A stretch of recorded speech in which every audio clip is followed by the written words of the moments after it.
ready to say ciao to the same old Italy trip. We're ditching the tourist traps and taking a deep dive into the heart of Italy. Sounds delicious. Where are we headed? Our guide is Roberto Borzellino and his book, Beneath the Tuscan Sun. It's packed with those magical little corners of Italy most folks never get to see. Like, we all have that mental checklist of must-sees when we travel, right? Oh, totally. But this book really flips that on its head. Exactly. Borzellino's all about soaking up the essence of a place. He does that by, well, he takes us along with these friends, right? They're exploring Italy region by region and uncovering these amazing hidden gems. And they're seeing Italy in a whole new light. Like in Florence, sure, the Duomo and the Uffizi are incredible. Iconic. But have you ever thought about just getting lost in the Oltrarno district? Imagine stumbling on a tiny leather workshop. Borzellino, actually, he describes this scene, right? Two friends, Emma and James, they're totally captivated by this old Florentine artisan. Oh, I can practically smell the leather, the tools, the sounds. It's that slowing down, taking it all in, appreciating the generations of skill that go into something like that. Those are the moments you never forget, long after the trip's over. It's about connecting with the soul of a place, not just the facade. 100%. And that idea just weaves through the whole book. But okay, let's talk Venice. Talk about a city that already feels kind of surreal. But even there, Borzellino finds this whole other level. Venice is made for getting lost, don't you think? Oh, absolutely. Those alleyways, the tiny bridges. Good luck sticking to your itinerary. Which is where the magic happens. Right. Borzellino, actually, he's got this great example with Sarah and Mark. They just surrender to the maze instead of fighting it. And what do they stumble upon? This hidden courtyard, bathed in sunlight, a little cafe tucked away by the canal. It makes you realize those unplanned moments, often the best travel memories we get. Like you're saying yes to the adventure, letting the city reveal itself in its own time. Speaking of adventures, how about we head south? Amalfi Coast, those cliffs, the turquoise water. Easy to get caught up in how picturesque it all is. It's stunning. But what really resonated with me reading this was how Borzellino emphasizes savoring that beauty. Not just snapping a photo and moving on. It's about immersing yourself. Being present. Yes. He describes Emily and Alex. They're sharing a gelato overlooking the sea. And it just struck me, those simple things, but set against that backdrop, they become these core memories. It's about engaging all your senses, not just the camera lens. Exactly. And that brings us to, well, you can't talk about Italy without Rome. Colosseum, Trevi Fountain, monuments that just whisper stories of gladiators and emperors. Rome has this power to transport you through time. Doesn't it? Borzellino nails it. He talks about how Sarah and Michael are standing in the Colosseum and they can almost feel the echoes of its past. It's one thing to see pictures, right?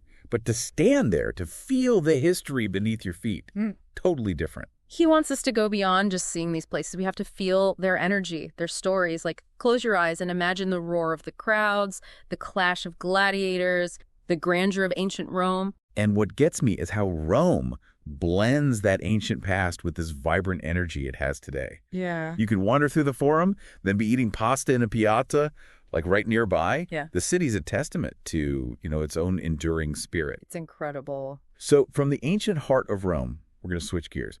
Milan, often seen as just Italy's fashion capital, all about the high-end stuff. But Borzellino, as always, he says, look closer. Right. A lot of people don't realize Milan has this incredible cathedral, the Duomo. Yeah. Borzellino talks about it through Emma and Daniel. They're totally captivated, not by fashion, but by the stained glass in this cathedral. Wow. Imagine being bathed in that light coming through those windows. Yep. It's a testament to the artistry, this whole other side of Milan that's often overlooked.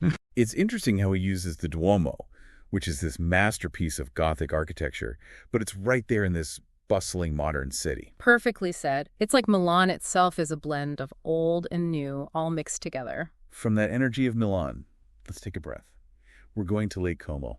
Picture those serene waters, reflecting the mountains, villas with their lush gardens. It's like a sanctuary for the soul, Ah, Lake Como. It just makes you want to exhale and unwind. Right, and that's exactly what Borzellino captures. Sarah and James, they're wandering through those villa gardens. It's like the peace of the place seeps into them. It's a good reminder that Italy has so much diversity, even within, a relatively small space. You go from the buzz of Rome to that embrace of Lake Como. Like stepping into another world. That variety of experiences, part of what makes Italy so special. For sure. And speaking of special, Let's hop over to an island with a whole different vibe. Sicily. It just oozes history. You've got those ancient ruins everywhere, like silent witnesses to all these civilizations rising and falling. You can practically feel the past there. What really hit me about Sicily from this book is how it breaks those stereotypes we have about Italy. Like, it's not all vineyards and charming little towns. Sicily's got this edge, almost a primal energy. Oh, absolutely. Borzellino, he really digs into that whole crossroads of civilizations thing. Yeah, Greek temples, Norman cathedrals, Baroque. It's layers upon layers of history all mashed together. He's got this story about Emma and Daniel. They're standing in front of this massive temple, the Temple of Concordia, just blown away by it. It makes you think, right? Way before Italy as we know it, these lands were like a melting pot of empires and cultures. You can still see those layers today. It's wild, those ancient footprints, those echoes. Still there. And speaking of stepping back in time, Pompeii. Talk about a place frozen in time, buried by the volcano, right? Yeah. But it gives us this glimpse into Roman life that's more vivid than anything. Pompeii just captures the imagination, Sure. You can almost hear the daily life, the market vendors, and then silence. Borzellino really wants us to think about the human stories there. He talks about Sarah and Michael walking those streets that are preserved and imagining the lives that were just cut short that day.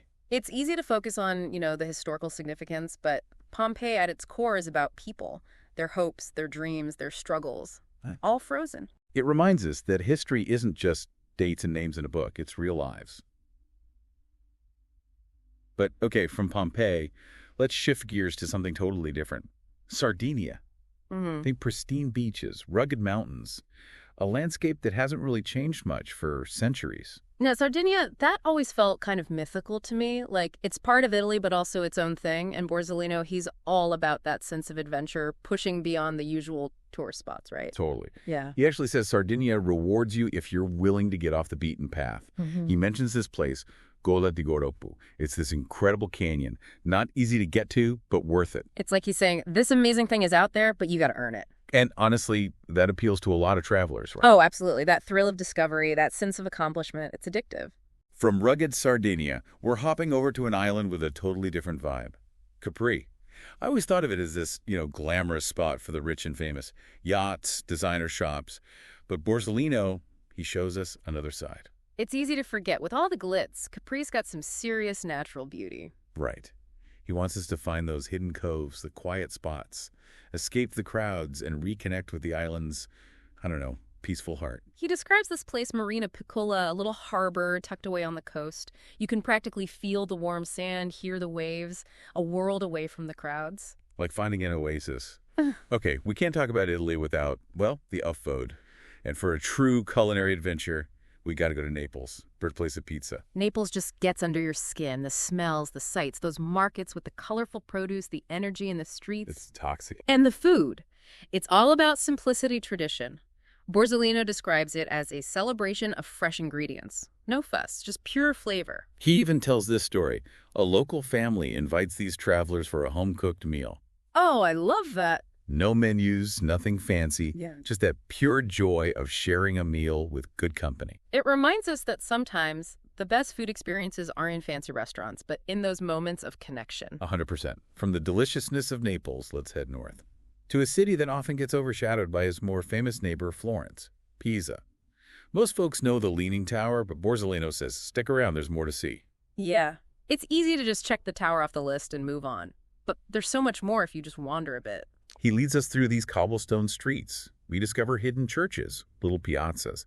He even talks about this place, the Church of Santa Maria della Spina, a tiny architectural gem tucked away by the river. It goes to show those off-the-beaten-path discoveries are often the most rewarding. Totally.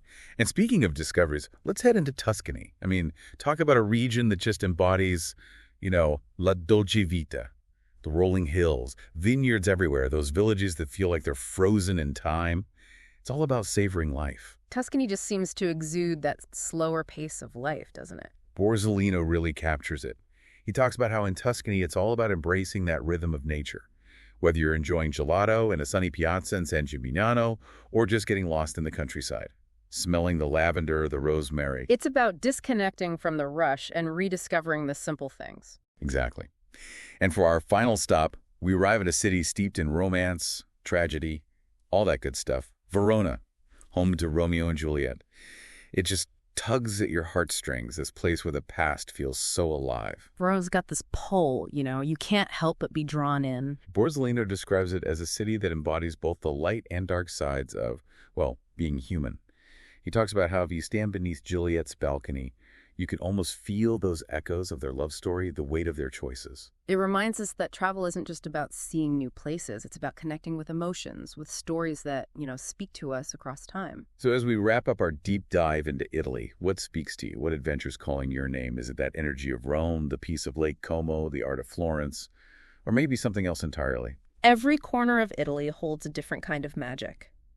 The key is to go in with an open mind, sense of adventure, and be ready for those unplanned moments. They're often the ones we remember most. And remember, the best souvenirs aren't things, they're the memories we make. Safe travels, everyone, and may your journeys be filled with joy, wonder, and maybe even a few unexpected discoveries.